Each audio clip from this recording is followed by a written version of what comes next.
আসসালামু আলাইকুম। আয়শা রেসিপির তরফ থেকে আপনাদের সবাইকে জানাচ্ছি অনেক অনেক শুভেচ্ছা। আশা করছি আপনারা সবাই অনেক ভালো আছেন। আজকে আমি আবারও চলে এসেছি আপনাদের সাথে নতুন আরেকটা রেসিপি শেয়ার করার জন্য। আর সেটা হচ্ছে চিংড়ি মাছ দিয়ে কলমি শাক। এই শাকটা অনেক সহজ রান্না আর খেতে খুবই মজার। আশা করছি আমার এই রেসিপিটা আপনাদের ভালো লাগবে। এই রেসিপিটি তৈরি করতে আমার লাগবে কলমি শাক। দেখতেই পাচ্ছেন এখানে আমি কলমি শাক নিয়েছি একদম ফ্রেশ। আর এই কলমি শাকগুলোকে আমি লম্বা করে কেটে নিয়েছি আর ভালো করে ধুয়ে নিয়েছি, দেখতেই পাচ্ছেন। এখন এই কলমি শাকগুলোকে আমি গরম পানি দিয়ে সেদ্ধ করে নেব। দেখতেই পাচ্ছেন আমি একটা প্যানের মধ্যে পানি দিয়েছি। এখন পানিটাকে আমি গরম করব। এখন এখানে দিয়ে দিচ্ছি সামান্য লবণ। লবণটাকে পানির সাথে মিশিয়ে নিচ্ছি। লবণটাকে পানির সাথে মেশানো শেষ। এখন এখানে দিয়ে দিচ্ছি 2 টেবিল চামচ পরিমাণে রান্নার তেল। তেলটাকে এখন আমি পানির সাথে একটু নেড়ে নিচ্ছি। এখন পানিটা একটু বলক আসার আগ পর্যন্ত আমি অপেক্ষা করব। দেখতেই পাচ্ছেন পানিটা বলক উঠে গেছে। এখন এর মধ্যে আমি শাকগুলো দিয়ে দেব।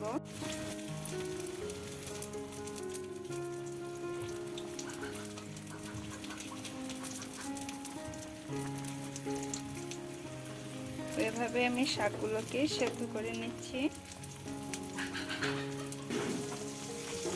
দেখতেই পাচ্ছেন শাকগুলো সেদ্ধ হয়ে গেছে। এখন আমি চুলাটা অফ করে শাকটাকে চুলা থেকে নামিয়ে পানি ঝরিয়ে নিচ্ছি।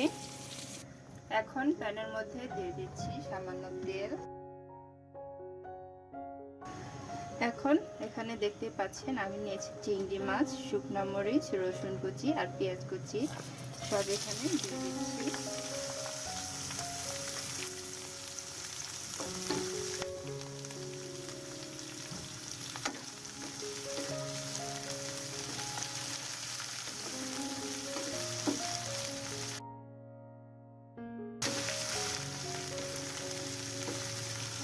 সবকিছু আমি 2 মিনিট ফ্রাই করে নিচ্ছি।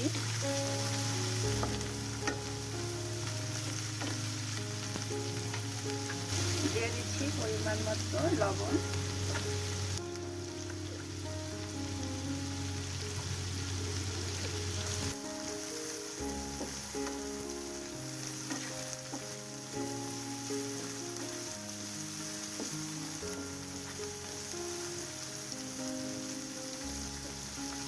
করা হয়ে গেছে।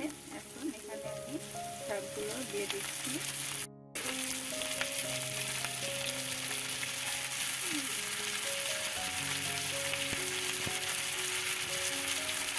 এখন সবকিছু ভালো করে মিশিয়ে নিতে হবে।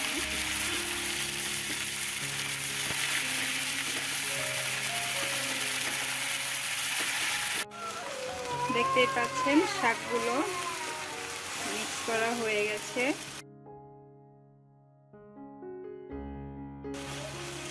এখন এভাবেই শাকটাকে আমি 2 থেকে 3 মিনিট ফ্রাই করে নিচ্ছি। ফিরে আসছে 2 থেকে 3 মিনিট পর। ফিরে আসলাম 2 মিনিট পর। দেখতে পাচ্ছেন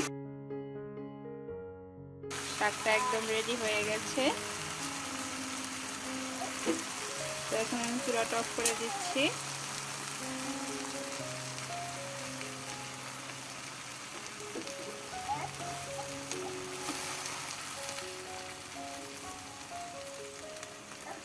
দেখতে পাচ্ছেন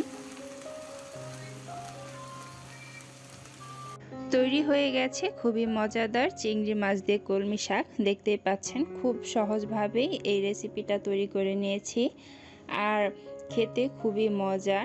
আপনারা যারা আমার এই রেসিপিটা দেখেছেন তারা অবশ্যই এভাবে ট্রাই করে দেখবেন। আমি আশা করছি আপনাদের সবার অনেক ভালো লাগবে।